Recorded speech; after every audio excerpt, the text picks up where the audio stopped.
Pas pulang kampung, ada nggak kejadian yang tak terduga? Kawan-kawan saya yang muslim ya bang gitu ya. Yang muslim tuh terkejut, mereka terharu sih. Cewek, mereka tuh datang nengok saya, mereka menangis di depan saya. Padahal waktu itu kami lagi berjalan di tengah taman. Saya nggak nyangka gitu, saya kurang enak gitu. Aduh, kayak buat orang nangis gitu kan nggak enak. Cuman ternyata pas tanya, kenapa nangis? Terharu bah, terharu, nggak nyangka aja. Gitu. Banyak cewek menangis ketika nonton masuk Islam. Mama tuh bilang, ini apa nih nanti saya jadi ustadz gitu. Oh, Mama Nopan. Mama bilang nanti saya jadi ustadz gitu ya. Teman-teman doakan ya, Nopan didoakan mamanya jadi ustadz. Ibunya. Jadi di daerah saya itu banyak yang mualaf juga ternyata, tapi ada yang nggak terbina, ada yang ada juga yang nggak tahu harus ngapa. Jadi ya mualaf ya segera masuk Islam, tapi nggak secara Setelah syahadat udah dibiarkan. udah jadi setelah syahadat ya gitu-gitu aja, jadi orang Islam KTP Islam tapi kehidupannya kayak biasa-biasa aja. Ini teman-teman, ini Nopan. Kita coba tanya Nopan ya. Pan. Yo. Lagi ngapain nih, Pan? Alhamdulillah lagi belajar ngaji. Belajar ngaji. Iya. Alhamdulillah. Udah ikut berapa, Bang? Nih belajar ikro 4. Nah, ini Nopan. Nama lengkap ente apa sih? Nama lengkap saya Nopan Hizkia Liberman. Nopan Hizkia Liberman. Liberman. Iya. Ini alhamdulillah Nopan sekarang adalah calon SPA di Masjid Kapal Munjalan. Apa itu SPA? SPA itu adalah santri penerima amanah, dan dia Nopan ini dipersiapkan untuk jadi kader saudara Siman, yang dimana nantinya Nopan ini pulang ke kampungnya bisa berdakwah di kampungnya. Amin. Betul nggak? Betul. Nah, oke. Sambil ini kan kesian kameramen, ini karena mendadak, kita susun tripodnya dulu ya, biar kameramen ini nggak capek megang kamera. Nah, tadi kita melihat Nopan ini sedang belajar Iqra. Nah, ini kita baru pertama kali podcast ya. Iya benar. Baru pertama kali ini kan? Ya, sebelumnya kan cuma nanya-nanya gitu ya. Oh iya. Jadi sekarang nih Nopan nih kader dari Saudara Siman, udah bergabung di Saudara Siman, dan saya tugasi dia ini sebagai host nantinya, dan sudah ada beberapa video yang jadi host ya. Udah berapa dah? Sudah ada beberapa video yang dimana Nopan ini jadi hostnya. Jadi saksikan terus video-video dari channel Laskar Tujuh Langit. Nah, ini ada cerita yang menarik tentang Nopan, ya kan? Kan kemarin videonya viral. Iya viral itu. Ketika syahadat kan? Saya pun nggak nyangka videonya viral. Pertama viralnya di mana? Di kampung ya? Viralnya langsung di tempat saya nih, di Balai Karangan, langsung viral semua. Tempat Nopan Ya. di kampung. Kampung bukan sih tempat Nopan nih? Nah, itu ibu kota kecamatan gitu. Ibu kota kecamatan. Oh ya, tapi kabupaten kan, kecamatan kan. Jadi perlu diketahui di sini nih kami ini di kota provinsi Pontianak ya. Sedangkan Nopan ini di Kabupaten Sanggau, kan? Sanggau ke Pontianak berapa jam? Kalau dari tempat saya 3,5 jam. 3,5 jam itu, tapi tidak macet kan? Nggak macet. Nah. Sebenarnya kalau macet sih 4 jam, 5 jam lah. Oh, 5 jam ya? Wah, nah ini ada jarak tempuh dari Sanggau ke Pontianak. Jadi kenapa saya bertanya waktunya, jarak waktu jarak tempuh Sanggau ke Pontianak, untuk menggambarkan memang tempatnya sangat jauh dari kota Pontianak. Nah, Pan, kan kemarin viral. Terus dampaknya apa sih bagi Nopan ketika videonya viral? Wih, gitu. Oke, pas pertama kali viral tuh bang. Jadi kehidupan saya tuh terasanya tertekan. Jadi kan pas 2 minggu setelah saya syahadat kan di-upload tuh. Padahal saya tuh nunggu videonya. Saya kira kemarin YouTube-nya kan nggak bakal viral kan. Ternyata viralnya 430.000 kali ditonton, dan itu langsung viral di orang-orang di sekitar saya yang ada di daerah saya di Balai Karangan. Itu orang-orang saya yang nggak dikenal, orang-orang kemarin pas saya pulang, gitu, orang-orang yang sebenarnya tuh gimana ya, orang-orang di sekitar nggak akrab itu tuh tampil di video mereka, muncul di YouTube mereka. Orang-orang yang nggak subscribe YouTube ini muncul, orang-orang dari sana pokoknya. Teman-teman saya muncul di mana? Muncul di beranda YouTube langsung. Oh, berkomen di video komentar, di kolom komentar video YouTube. Enggak, sebelum gini bang, jadi tuh YouTube itu kan biasa kalau kita scroll tuh kan ada muncul kayak rekomendasi video kan. Nah, video saya muncul di rekomendasi video. Akhirnya orang yang nggak kenal, orang yang itu terkejut. Ini kah bukan ini? Akhirnya bertanya-tanya, akhirnya satu balai itu tahu. Satu kota Balai Karangan tahu? Iya, tahu semua. Orang-orang itu, terutama orang-orang masjid yang di dekat saya gitu. Oh. Jadi itu semuanya pada terkejut gitu. Wah, berarti orang masjid juga kaget. Iya, kaget. Kan dulu aktivis tempat ibadah yang lama kan? Iya, gitu di agama yang sebelumnya. Nah, waktu itu kan bahkan di tempat saya ini kan ada Paskas Masjid Kapal Munjalan. Nah, Paskas. Oh ya, Paskas itu pasukan amal soleh ya? Ya, pasukan amal soleh. Ini ada gerakan dari Masjid Kapal Munjalan. Ya. Oke, lanjut. Nah, jadi kemarin tuh ternyata komandan Paskas di sana itu tuh suka nonton channel ini juga, suka nonton channel Laskar di Langit. Tapi waktu itu kebetulan muncul di berandanya beliau. Jadi itu seluruh orang-orang masjid, ada juga yang kawan saya di Pramuka, ada videonya. Beliau nggak nyangka gitu. Awalnya tuh beliau nggak tahu, tapi itu beliau dapat kabar dari komandan Paskas ini. Akhirnya beliau terkejut gitu. Wah, kok bisa ini mualaf gitu. Ini kawan saya dulu katanya, kemarin ceritanya gitu. Itu padahal orang yang baru akrab, orang yang karena saya waktu itu tuh akrabnya dengan pasti orang-orang yang di agama sebelumnya kan, orang-orang desa, orang-orang Dayak gitu. Nah, tapi orang-orang Melayu saya jarang akrab. Akrab tapi tidak lebih akrab dengan orang-orang yang satu suku, satu agama yang sebelumnya gitu. Berarti sebelumnya nggak akrab dengan yang Islam. Ya, kurang akrab lah. Kurang gitu. akrab. Nggak seakrab yang satu yang di agama sebelumnya gitu. Nah, begitu udah tahu videonya ini viral, oke, respon dari teman-teman Muslim nih yang tidak tahu, tidak akrab, gimana nih pas pulang kampung? Ada nggak kejadian yang tak terduga atau kejadian-kejadian yang lucu atau yang mengharukan, ada nggak? Jadi gini Bang, kemarin tuh kalau orang-orang yang kawan-kawan saya yang Muslim ya Bang gitu ya, yang Muslim tuh terkejut, mereka terharu sih, mereka terharu. Nangis gitu? Ketemu langsung peluk, wah Nopan gitu nggak? Ada waktu itu kebetulan juga kan pulangnya kan lambat kan, jadi tuh ketemu dulu dengan teman-teman yang ada di Pontianak nih di bulan puasa waktu itu kan. Mereka tuh datang nengok saya, nanya-nanya, itu mukanya udah mulai penasaran, mulai terharu gitu. Sekali pas saya ceritakan proses saya, alasannya kenapa, mereka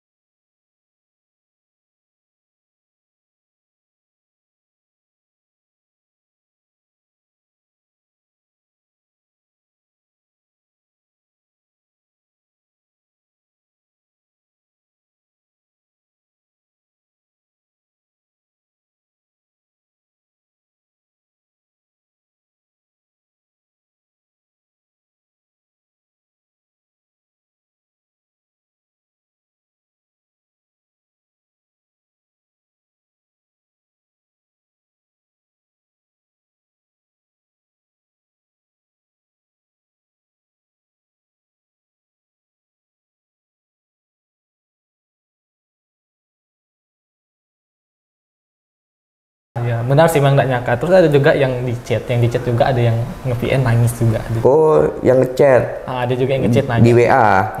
Benarkah gitu? Sampai sekarang terakhir kalau nggak salah 2 hari yang lalu atau kemarin masih ada yang ngechat. Benaran ini mualaf katanya. Benarkah mualaf? Itu teman apa yang ngechat itu? Itu teman lomba saya waktu itu. Teman satu pas SMA. Muslim juga? Iya, Muslim. Oh gitu. Itu responnya dia terkejut gitu, dan padahal itu udah berapa bulan sampai sekarang kan alhamdulillah udah 5 bulan, jalan 5 bulan gitu. Nah, ini menarik nih, ini ada cewek dengar berita bahwa Nopan masuk Islam, tiba-tiba nangis. Ini temennya akrab atau gimana? Kalau di SMA alhamdulillah ada yang akrab, yang kemarin tuh yang ketemu langsung akrab. Ada yang sebenarnya tuh sekedar kita beda sekolah kan, jadi kan komunikasi kurang, tapi beliau juga nangis juga ya. Okay. Terharu gitu. Jadi walaupun akrab tidak akrab, begitu mendengar berita dapat seorang saudara baru, ya kan, ya rata-rata sebenarnya Muslim pasti ya gimana ya, terharu juga ya mendapat saudara baru walaupun tidak sedarah tetapi seakidah. Wah, ini suara motor nih. Teman-teman maaf ya jika ada suara motor, maklum kita belum ada studio. Doakan ada studio ya Bang ya. Amin. Ya, mudah-mudahan Ya monetasinya dikit ya. Belum mampu beli peralatan studio. Oke, kita sambung. Ketika bagaimana pesan Nopan ketika mengetahui ya reaksi orang Muslim ketika mendengar ada orang baru masuk Islam kan? Nah, kan ini kan Nopan alami sendiri kan? Itu gimana rasanya? Apa reaksi tanggapan Nopan nih? Melihat orang Muslim saya masuk Islam itu? Ya, respon orang Muslim ketika Nopan masuk Islam. Bahagia nggak sih? Kaget nggak sih respon Muslim seperti ini? Kalau saya lihat tuh, yang pasti tuh mereka terharu kan, terharu. Yang kedua tuh mereka tuh bahagia dan tak nyangka, kaget. Karena kalau saya lihat mereka bisa merespon seperti itu, saya kan bukan siapa-siapa gitu kan, bukan siapa-siapa di sana kan, jadi mungkin tidak terkenal. Saya memang aktif, tapi itu sebenarnya saya bukan siapa-siapa di sana, karena saya aktif itu kan di agama yang sebelumnya, dan kalau misalnya di kegiatan ndak muncul, tapi ndak orang-orang yang saya ndak kenal sekalipun, orang-orang yang jarang komunikasi sekalipun tahu gitu dan tentang saya gitu kan, nanya bahkan orang yang saya nanya kayak siapa sih sebenarnya orang ini kan, nanya. Gitu. Berarti seru nih judulnya, banyak cewek menangis ketika Nopan masuk Islam. Oke, tadi respon teman-teman Muslim ya ketika Nopan masuk Islam, dan sekarang nih yang membuat saya kepo. Kan kemarin ceritanya tentu pasti ada penolakan kan di kampung, teman-teman yang seakidah dulunya dan terutama orang tua. Nah, saya bertanya nih, kan kemarin Nopan cerita orang tua ya nggak setuju pasti kan. Nah, ketika pulang pertama kali ke kampung bagaimana? Oke, pertama kali kampung tuh pulang tuh kemarin pas Lebaran, Bang. Lebaran. Pas Lebaran. Waktu itu masih renggang, masih jarang komunikasi, masih terbatas lah komunikasinya. Jadi itu beberapa hari pulang ya seadanya aja kita komunikasi, belum ada kayak senda tawa cendagoro tuh nggak ada, masih belum berani karena masih tegang suasananya tuh. Oh, tegang. Tegang sekali di dalam. Dimarah nggak pas pulang? Kalau dimarah sih enggak, tapi itu yang pasti gini Bang, suasananya memang tegang. Mau mulai komunikasi pun rasanya kayak segan, kayak nggak enak ya gitu ngeliat orang. Kapannya kayak ngeliat orang tua ada, karena kan dari aura muka kan kita bisa lihat kan. Ya tegang sih pasti, karena memang keadaan waktu itu tuh kebetulan yang paling tidak mengenakan itu tuh dialami sama orang tua. Jadi orang tua tuh kemarin pas terakhir pulang cerita kalau orang-orang di sekitar itu tuh bertanya-tanya terus sama orang tua. Bertanya-tanya. Orang-orang di tempat Balai Karangan bertanya kepada orang tua Nopan. Orang tua saya, dan itu tuh ada yang malu mungkin orang tua ya, risih. Ya, kalau yang saya rasakan yang pertama tuh malu, yang kedua tuh risih. Kenapa? Karena keadaan kita kan tahu latar belakang saya dulu kan. Jadi orang-orang tuh bertanya, entah tuh yang saya rasa sih orang-orang yang di agama saya sebelumnya banyak yang bertanya gitu, bertanya nanti datang mungkin tiap hari gitu ditanya-tanya, ibaratnya kayak diteror gitu, kayak diteror dengan pertanyaan. Diteror dengan pertanyaan gitu, kayak ditanya terus kan rasanya capek, rasanya kan sakit kan, bising gitu. Risih lah istilahnya, ditanya terus. Jadi tuh orang tua tuh ngerasa kayak ini, akhirnya orang tua tuh sedih bawaannya pas ngeliat kita. Saya pun ngerasakan itu kayak sedih gitu. Karena orang-orang di sana pasti kan tidak nyangka kan, orang-orang yang jaga masuk sebelumnya pasti lah bertanya-tanya terus kenapa gitu. Oke, tapi ada nggak sih saudara sepupu atau apa yang Muslim? Kalau saudara sepupu ada yang masuk Islam juga. Ada masuk Islam. Cuman ya minoritas ya, memang kebetulan sedikit sekali yang minoritas ya, dari keluarga Nopan yang Muslim minoritas ya, sedikit ya. Oke, dan sekarang bagaimana ketika hubungan dengan orang tua? Apakah sudah cair seperti sebelumnya atau gimana? Alhamdulillah nih, kalau dengan keadaan orang tua nih Bang, semua itu udah membaik alhamdulillah. Jadi kemarin tuh orang tua tuh udah terbuka menceritakan sebenarnya keadaan yang dialami orang tua kan. Makanya saya bisa tahu cerita yang tadi. Karena memang benar keadaannya memang waktu itu tegang kan. Jadi orang tua tuh ngerasa kayak capek gitu menghadapi orang-orang di sekitar. Iya, iya, agak tekanan batin lah mungkin batin ya. kan kena ya kan. Tapi sekarang mungkin orang-orang tuh udah Enggak lagi ya. Enggak nyangka-nyangka lagi gimana segala macam gitu kan. Enggak mikirkan lah istilahnya gitu. Sebenarnya kan ini kan udah urusan ranah pribadi kan sebenarnya kalau kita pikir gitu kan.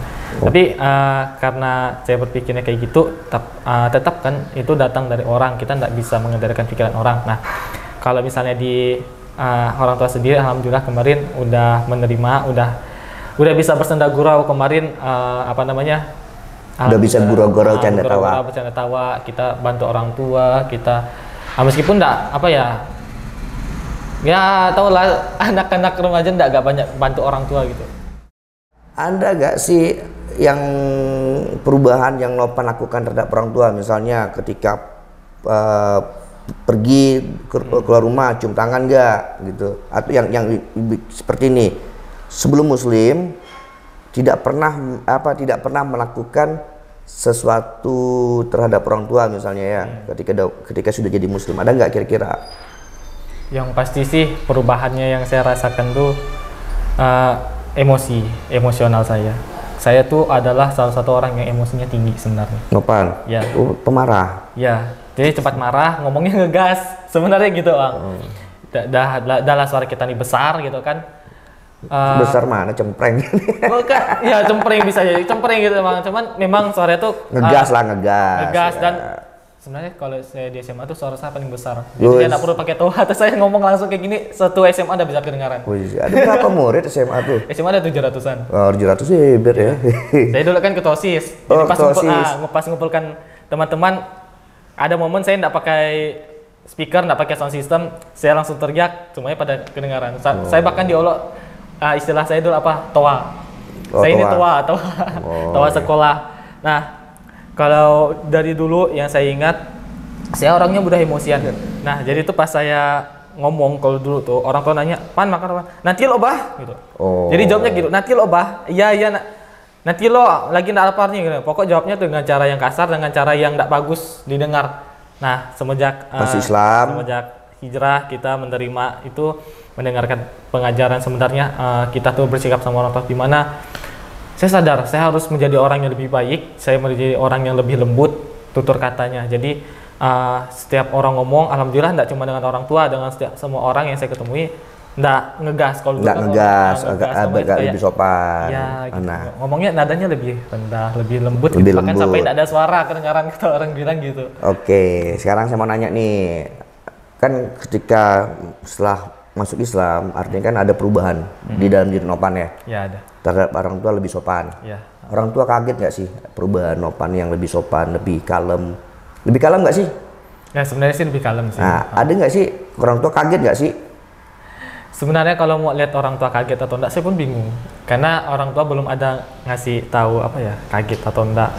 Tapi seenggaknya tuh respon orang tua kalau dulu pas saya sering ngomong ngegas, itu tuh kan kalau responnya tuh kayak digas balik istilahnya gitu. Kayak orang tua kan pasti kesal gitu kan dengar balasan kita yang kayak gitu, pastilah sedih.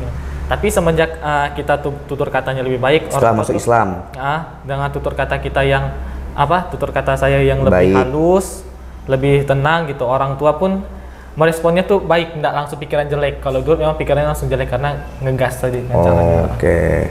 Nah, kalau pergi keluar rumah cium tangan nggak? Kalau pergi keluar rumah sih saya jarang cium tangan, tapi kalau pergi jauh kayak misalnya Pontianak tuh pasti. Oh iya, kok pergi jauh gitu cium tangan. Jauh tuh pasti. Sebelum masuk Islam cium tangan nggak? Cium sih Bang. Oh, cium tangan juga? Cium tangan juga. Berarti cium tangan ini juga sudah dilakukan sebelum masuk Islam? Bukan, cuman lebih sering ngelawan perintah orang tua sih. Jadi kalau orang tua dulu bilang kita lebih sering ke enggak, nolak gitu. Oh, sekarang? Sekarang kemarin terakhir orang tua kan bilang tolong ngecat rumah, saya cat. Yes. Cuci piring, sapu. Meskipun ya telat sih. Oke, jadi kan setelah masuk Islam tahu kan bahwa dosa terhadap orang tua juga salah satu dosa besar. Ya. Ya, oke. Kemarin tuh sempat ketemuan dengan teman yang teman yang jaga sebelumnya kan. Kita bincang-bincang. Tapi mereka tuh bercandanya tuh kayak nanti ini jadi ustadz gitu. Mama bahkan orang tua juga mama tuh bilang ini apa nih nanti saya jadi ustadz gitu. Oh, Mamak Nopan. Mamak bilang nanti saya jadi ustadz gitu ya. Nah, kalau jadi ustadz, Mamak marah nggak? Kemarin tuh kalau dari kata Mama sih memang karena dah gini kan, saya lihat sih memang pasti jadi ustadz malah kayak itu dari anggapan orang tua. Oke, gitu. amin. Ya. Teman-teman doakan ya, Nopan didoakan mamanya jadi ustadz, ibunya. Tapi memang niat mau jadi ustadz. Kalau saya sih sebenarnya lebih ke ini sih pendakwah aja sih. Oh, dakwah ya kan. Jadi dakwah kan nggak harus ustadz. seorang ustadz. Kalau saya lihat dakwah yang lebih efektif tuh kehidupan kita sehari-hari dengan perilaku kita. Kalau misal ustadz tuh saya ingat perkataan seorang ulama yang mengatakan kalau sebenarnya yang pertama kali dihisap di akhirat itu adalah ulama. Jadi takut jadi ulama? Bukan takut. Cuman kita tuh merasa kita kan nggak seperfect ini ya. Kita bukan orang yang sempurna gitu kan. Udah kita model dakwah kita ya dengan cara kita berkehidupan aja udah cukup kalau bagi saya gitu. Karena saya bukan orang yang gimana ya, benar-benar itu. Karena saya pernah mencoba untuk menjadi orang yang benar-benar fokus ke agama. Tetap aja fokusnya tercerai. Tercerai? Fokusnya tuh tetap beda lagi. Tetap nanti kita fokusnya tuh ya udah kayaknya lebih relevan saya tuh jadi seorang yang berdakwah dengan tindakan. Oh ya, kan mau belajar jadi content creator kan? Iya. Jadi YouTuber ya. Iya benar. Jadi teman-teman saya juga tugasi dia sebagai content creator ya teman-teman. Nah, perlu diketahui nih Novan ini adalah mahasiswa kedokteran jurusan farmasi ya, dan ketua BEM. Mantap nih, ketua OSIS juga, ketua BEM. Memang pinter nih anak nih gitu. Semua jadi ketua. Jadi makanya kaget begitu dia convert ya, pindah agama ke Islam, maka banyak orang yang kaget. Saya lihat juga ya di kolom komentar YouTube itu, di video yang lama yang viral itu ya banyak sekali teman-teman baik dari teman Nopan yang seakidah dulunya dengan yang Muslim, banyak sekali berbagai macam respon ya, baik itu respon negatif dan respon positif. Tapi saya ada menarik nih, ada teman Nopan, saya baca komentarnya, saya udah lupa saya nggak apa, itu merespon negatif positif ya. Teman yang sekarang berbeda agama dengan Nopan, dulu seakidah, itu merespon dengan kata-kata yang positif. Ya, ada juga yang negatif ya. Ada juga ada yang negatif. Oke. Nah, ini karena Nopan kan berasal dari Kabupaten Sanggau, saya tahu berbeda sekali kan keadaan Sanggau sama Pontianak. Beda lah. Beda kan? Ya, beda jauh. Kalau kita masuk kampung lagi, lebih beda. Lebih beda lagi ya, karena sana ya mungkin listrik masih belum ada ya. Kalau listrik, alhamdulillah ada. Oh sudah ada. Oke. Di sana sih mayoritas apa sih di Sanggau agamanya? Kalau di Sanggau itu masih mayoritas Katolik sama Kristen. Masih mayoritas Katolik. Kristen. Non Muslim lah ya, masih mayoritas agama non Muslim. Nah, jadi ya kita tahu ya keadaan di kampung-kampung ya, tidak hanya di Kabupaten Sanggau ya. Jadi ya rata-rata ada yang dimana Muslim itu minoritas, yang dimana mereka ini memerlukan kehadiran seorang dai ataupun tokoh agama minimal untuk mengajar anak-anak kampung untuk belajar mengaji. Nah ini kita kekurangan ini di sini, dan terlebih tidak ada dai atau jarang, bukan tidak ada tapi jarang seorang dai, ustadz ataupun tokoh agama yang berasal dari kaumnya. Nah, maka dari itu kami akan membuat program itu namanya program Pondok Mu'alaf Saudara Siman, yang dimana Pondok Mu'alaf Saudara Siman ini untuk mendidik anak-anak yang berasal dari kaumnya untuk dididik di Pondok Mu'alaf Saudara Siman beberapa bulan atau beberapa tahun ya, dibekali dengan berbagai macam keahlian, tidak hanya pelajaran fikih ya, tauhid ya, tapi berbagai macam keahlian untuk dia bisa kembali lagi ke kampungnya, minimal berdakwah, menunjukkan inilah setelah masuk Islam ada perubahan, ada kebaikan, ada perubahan kebaikan yang ada pada dirinya. Dan ini banyak sekali dai-dai dari luar dari kampung atau dari tempatnya ini yang tidak memahami pertama adat istiadat ya, bahasa dan budaya. Nah, maka dari itu kita memerlukan seorang dai yang betul-betul dari mu'alaf, ya, convert dai seorang mu'alaf yang dimana nantinya mereka ini balik ke kampung dan mereka berdakwah, minimal bukan berdakwah secara lisan tapi berdakwah dengan tindakan. Ya, tindakan, perilaku.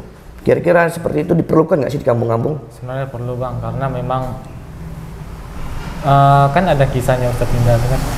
Jadi di daerah saya itu banyak yang mualaf juga ternyata, tapi ada yang tidak terbina, ada yang ada juga yang tidak tahu harus ngapa. Jadi ya mualaf ya segera masuk Islam, tapi tidak secara setelah syahadat udah dibiarkan. Udah, jadi setelah syahadat ya gitu-gitu aja, jadi orang Islam, KTP Islam, tapi kehidupannya kayak biasa-biasa aja. Cuman paling yang mereka hindari ya cuman tidak makan makanan yang haram.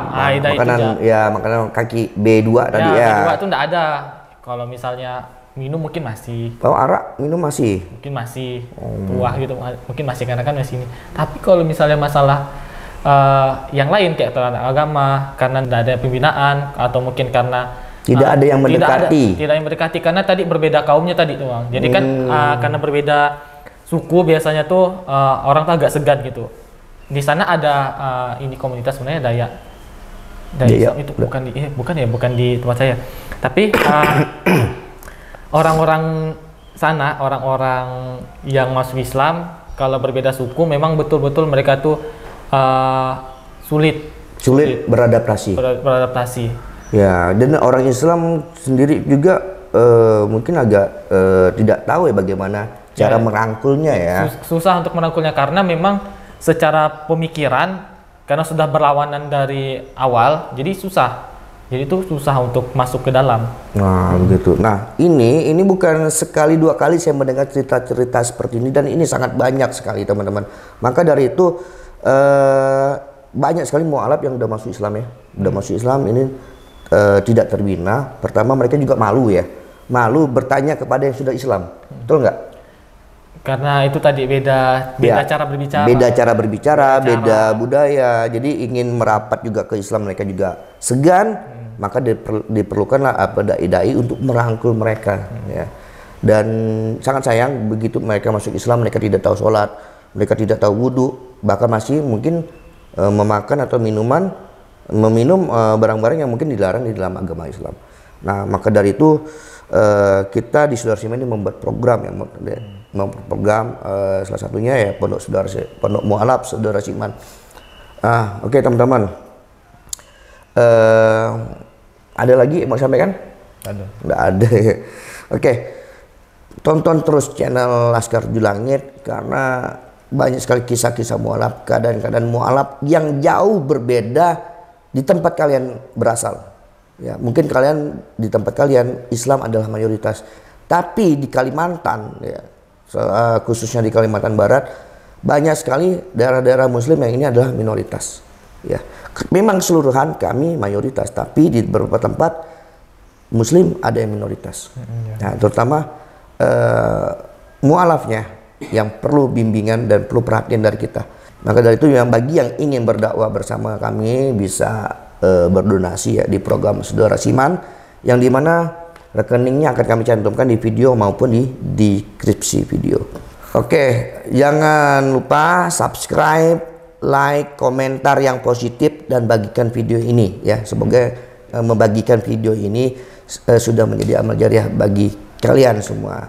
Oke, yang calon Ustadz, tagline kita apa?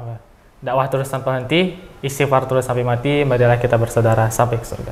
Baik, saya Bang Ilham. Assalamualaikum warahmatullahi wabarakatuh. Waalaikumsalam.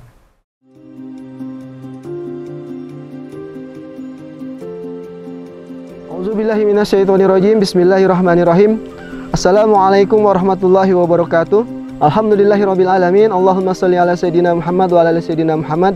Ayah bunda abang kakak yang dirahmati Allah, setiap tahun 9% dari populasi mu'alaf berkurang karena murtad. Mereka kembali ke agama yang lama. Hal ini dikarenakan kurangnya pembinaan kepada mereka tentang bagaimana menjadi seorang muslim yang benar. Untuk itu ayah bunda abang kakak, insya Allah ke depannya di sini akan dibangun Pondok Saudara Siman. Pondok Saudara Siman adalah pondok mu'alaf yang nantinya akan membina mu'alaf-mu'alaf yang baru bersyahadat untuk belajar agama Islam secara utuh. Di pondok ini Kader-kader mu'alaf nanti akan diajarkan tentang fikih dasar. Bagaimana cara belajar sholat, berwudu, cara membaca Al-Quran yang baik, dan juga akan dibekali dengan keahlian seperti bertani dan beternak. Tidak hanya itu, di sini juga para santri akan dibekali dengan ilmu tentang bagaimana cara mengolah media. Jadi ayah bunda abang kakak, kami mengajak ayah bunda abang kakak semuanya, yuk ikut bersama kami di program ini, membantu para santri ini untuk belajar lebih dalam tentang agama Islam, agar tidak ada lagi yang namanya pemurtadan, agar tidak ada lagi mu'alaf-mu'alaf yang balik ke agama asal. Semoga amal jariah yang ayah bunda sumbangkan menjadi amal jariah yang pahalanya juga ikut mengalir kepada kedua orang tua, akan terus mengalir walau usia telah berakhir, serta menjadi wasilah dihapuskannya dosa-dosa kita di masa lalu. Jazakumullah khairan kasiran. Barakallahu fikum. Wassalamualaikum warahmatullahi wabarakatuh.